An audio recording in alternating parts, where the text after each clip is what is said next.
Hello and welcome to my online class. মৰমৰ ছাত্ৰ ছাত্ৰীসকল, আজি মই তোমালোকক দ্বাদশ শ্ৰেণীৰ ইংৰাজী বিষয়ৰ দি লাষ্ট লেসনৰ পাঠ্য আলোচনা কৰিবলৈ ওলাইছো। ছাত্ৰ ছাত্ৰীসকল, যোৱা খণ্ডত মই তোমালোকক এই পাঠ্যৰ মূল ভাৱখিনি অসমীয়াত মই বুজাই দিছিলো। আজি আহচোন পাঠ্যৰ আলোচনা আৰম্ভ কৰো। I started for school very late that morning. সিদিনাখন মই বৰ পলমকৈ পঢ়াশালীলৈ যাত্ৰা কৰিছিলো। And was in great dread of scolding. আৰু গালি খাম বুলি বৰ ভয় খাইছিলো। Especially because বিশেষকৈ কাৰণ M. Hamel had said that M. Hamele কৈছিল যে he would question us, তেওঁ আমাক প্ৰশ্ন সুধিব on participles, participle ওপৰত আমাক প্ৰশ্ন সুধিব।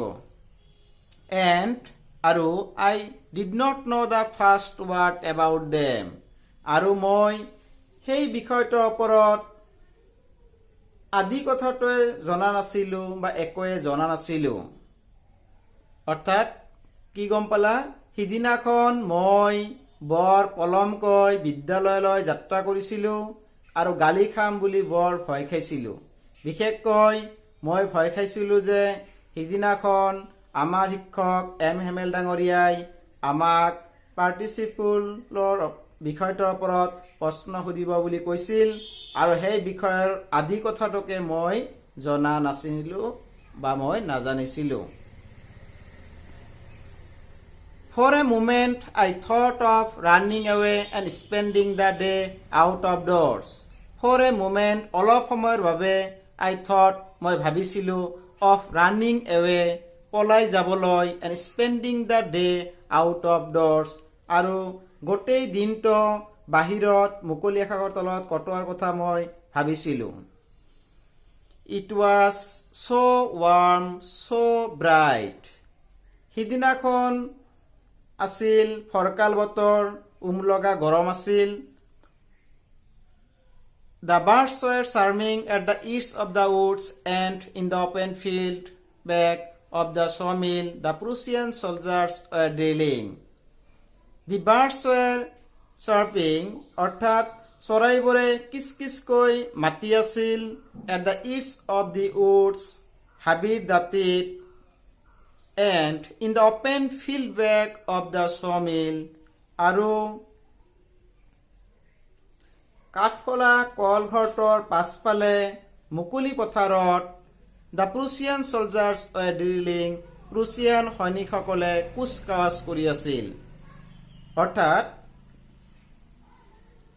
হাবিৰ দাঁতিত চৰাইবোৰে কিচকিচকৈ বা কিচমিচকৈ মাতি আছিল আৰু কাঠফলা কলঘৰটোৰ পাছফালে মুকলি পথাৰত প্ৰুছিয়া দেশৰ চিপাহীবিলাকে কুচকাৱাজ কৰি আছিল। It was all much more tempting than the rule for participles, but I had the strength to resist and hurried off to school. It was all much more tempting.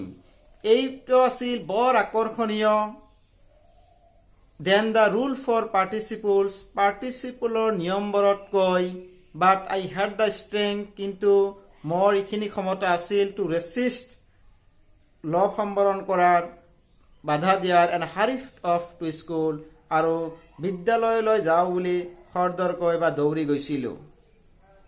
বাক্যটোৰ পৰা কি বুজি পালা যে পাৰ্টিচিপলৰ নিয়মবোৰতকৈ এইবোৰ বস্তু বহুত বেছি লোভনীয় আছিল, কিন্তু সেই লোভ সম্বৰণ কৰাৰ মনোবল মোৰ আছিল আৰু মই পঢ়াশালীলৈ খৰদৰকৈ দৌৰি গৈছিলো। গতিকে ছাত্ৰ ছাত্ৰীসকল, প্ৰথম পেৰাগ্ৰাফটোৰ পৰা আমি কি গম পালো মই তোমালোকক আকৌ সুবিধাৰ কাৰণে কৈছো। সিদিনাখন মই মানে ইয়াত ফ্ৰান্সৰ কথা কোৱাইছে। সিদিনাখন মই বৰ পলমকৈ পঢ়াশালীলৈ যাত্ৰা কৰিছিলো আৰু গালি খাম বুলি বৰ ভয় খাইছিলো। বিশেষকৈ মই ভয় খাইছিলো যে সিদিনাখন এম হেমেল ডাঙৰীয়াই আমাক পাৰ্টিচিপলৰ বিষয়টোৰ ওপৰত প্ৰশ্ন সুধিব বুলি কৈছিল আৰু সেই বিষয়ৰ আদি কথাটোকে মই নাজানিছিলো। পলাই গৈ বাহিৰত মুকলি আকাশৰ তলত দিনটো কটোৱাৰ কথা মুহূৰ্তৰ ভাৱে ভাবিছিলো। বাহিৰত ইমান উমলগা গৰম, ইমান ফৰকাল বতৰ হাবিৰ দাঁতি চৰাইবোৰে কিচমিচকৈ মাতি আছিল আৰু কাঠফলা কলঘৰটোৰ পাছফালে মুকলি পথাৰত প্ৰুছিয়া দেশৰ চিপাহী বা সৈনিকসকলে কুচকাউচ কৰি আছিল। পঢ়া শুনাতকৈ অৰ্থাৎ পাৰ্টিচিপলৰ নিয়মবোৰতকৈ এইবোৰ বস্তু বহুত আকৰ্ষণীয় বা লোভনীয় আছিল। কিন্তু সেই সকলোবোৰ পাহৰি মই পঢ়াশালীলৈ খৰদৰকৈ দৌৰি গৈছিলোঁ।